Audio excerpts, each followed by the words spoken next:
From a European perspective, this is often the case, it's not necessarily the privacy laws that are putting the parameters around acceptable behaviour by employers in the workplace and outside the workplace. And due to the wide variety of risks that we're talking about with letting your employees use social media, there's a whole bunch of different laws that are engaged.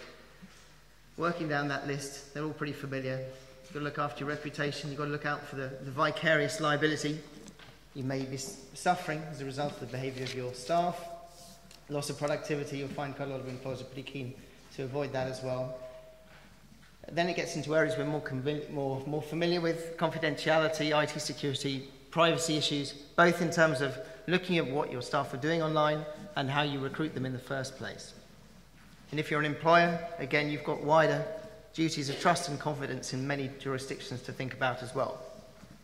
So how do those all weave together in typical situations? I should have reflected a little bit more before volunteering to go after Diageo with this slide, never mind. So here's a UK example. As I said, it's more the employment laws which frame some of the acceptable employer behaviour here, so we'll probably see those as the main pointers which structure compliance and policy approaches in Europe for the foreseeable future.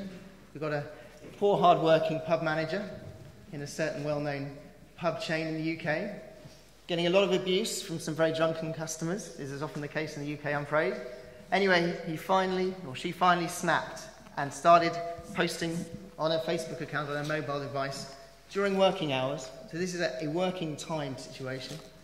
And inevitably, that person had some friends on her Facebook account. They got access, and due to the pervasive nature of social media, some of those friends managed to share some of that information with some of the relatives of some of the customers who were being abused or allegedly abused through Facebook.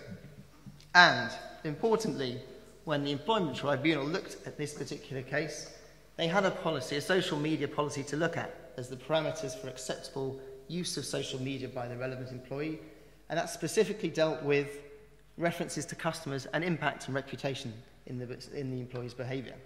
And as a result, the dismissal was upheld. There we go. So there's one example. We'll look a little bit further around Europe in a minute. So that's an example within work. But what about when the employees are outside of the working context? A couple of examples. There are things which might well happen. You might find an employee publishes controversial personal views or demonstrates controversial personal views, as Kim said, about the swastika on the arm, or publicises lifestyle choices as well.